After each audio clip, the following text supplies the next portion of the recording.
Bonjour à tous, c'est Savoir Développer. Aujourd'hui on se retrouve pour une nouvelle vidéo pour continuer cette série pour débuter en HTML et CSS. Aujourd'hui un épisode assez rapide, histoire de voir le modèle des boîtes. Donc qu'est-ce que c'est que le modèle des boîtes? Tout simplement, on va utiliser l'élément div et on va comprendre un peu comment ça fonctionne, c'est-à-dire les margins, donc les marges extérieures, le padding qui est la marge intérieure, la bordure et également le contenu. Donc on va voir à peu près comment les boîtes se font en gros dans le logiciel. Donc pour cela, hop, j'ai une petite image qui va permettre d'illustrer tout ça. Donc tout d'abord on a le contenu donc, qui est en centre, donc c'est le contenu du, par exemple un titre avec je sais pas moi, des paragraphes. Ensuite, juste au-dessus on a la bordure, vous voyez, on a la bordure, ce qui est en rouge c'est la bordure, d'accord? Et donc entre la bordure et le contenu, on a ce qu'on appelle un padding qui est une marge intérieure, donc qui va permettre de faire un espace entre la bordure et le contenu. Et ensuite on a une marge extérieure qui va permettre de faire un espace entre le bord de la page avec, enfin le bord d'un élément par exemple, par rapport à la bordure. C'est-à-dire que par exemple, imaginons, vous voyez ici il y a une image là, ici on a une autre. Bah pour faire en sorte que cette image soit un petit peu décalée de celle-là, vous voyez avec le trou au milieu, on peut utiliser une margine qui va faire un décalage entre les deux, donc une margine de 20 pixels pour faire que cette image-là soit de 20 pixels plus sur le côté que celle-là. Je sais pas si vous voyez très bien ce que je veux dire, mais en gros, ça permet de déplacer un peu les éléments où on veut. En gros, tout ça, ça va servir de pouvoir placer les éléments comme on veut dans la page. Donc si jamais ça c'est un enfant d'un élément, on va pouvoir le déplacer par rapport à un autre élément. Alors que si s'il est juste par rapport à la page, on va le déplacer par rapport à la page. De toute façon, tout ça, vous allez comprendre quand on va pratiquer. Alors s'il y a marqué top, right, left et bottom, c'est simplement parce qu'on peut juste mettre une margin top, une margin bottom, une margin right, une margin left, ou un padding top, right, left ou bottom. Donc c'est-à-dire qu'on peut choisir, hein, c'est comme les bordures, on peut mettre une bordure en haut, à droite ou à gauche, hein, où on veut. Donc là c'est pareil avec les padding et les margins. Donc on va retourner sur notre éditeur de texte, on va créer une div. Et dedans, on va mettre tout simplement un titre, par exemple. Titre et un petit paragraphe. Hop, tac. Mince. Hop. Je vais mettre un paragraphe. Par exemple, qu'est-ce que je peux mettre, moi paragraphe. Comme ça, on va pas s'embêter. On enregistre. Oula. Non. Ok, donc j'ai déjà eu ce problème. Ça me le fait plusieurs fois. Alors attendez, il faut juste que... Non. En gros, il faut que je supprime la page, tac, que je crée une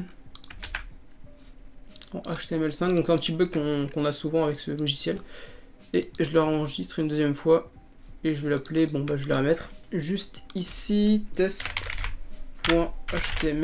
voilà, donc là on a un titre et un paragraphe. Maintenant ce qu'on va faire, c'est qu'on va retourner là-dessus, et on va aller en CSS. Dans le CSS, on va tout simplement marquer div, parce que de toute façon on va pas lui donner d'appellation. Et là, on va pouvoir faire plusieurs trucs. Déjà, on va lui mettre un background color, histoire de lui mettre une couleur de fond. Donc moi, je pense en couleur de fond, on va mettre red, parce que j'aime bien.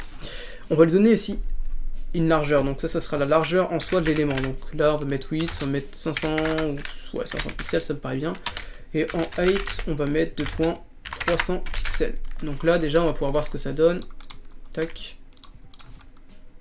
Voilà, déjà, on a un gros carré. Donc là, vous pouvez voir que bon, par rapport à la page, il y a un petit décalage ici, mais ça c'est normal. Et vous voyez bien que l'élément ici est collé vraiment au div en fait, il est collé au carré rouge.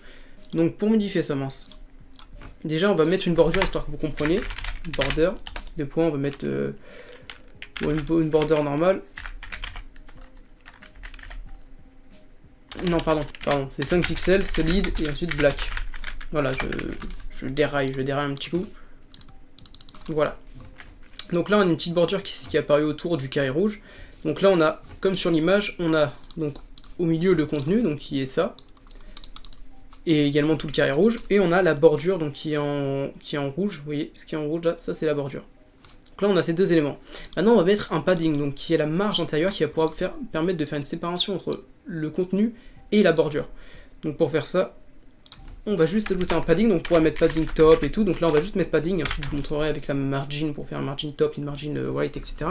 Donc là on va mettre padding, et on va mettre par exemple 15 pixels, je pense que c'est beaucoup, mais on peut toujours mettre 15 pixels, et là on va reset, et vous allez voir que l'élément, déjà c'est un petit peu agrandu, et surtout le contenu s'est déplacé un petit peu de la bordure. Vous voyez, il est plus collé du tout. Donc ça c'est la marge intérieure qu'on appelle le padding.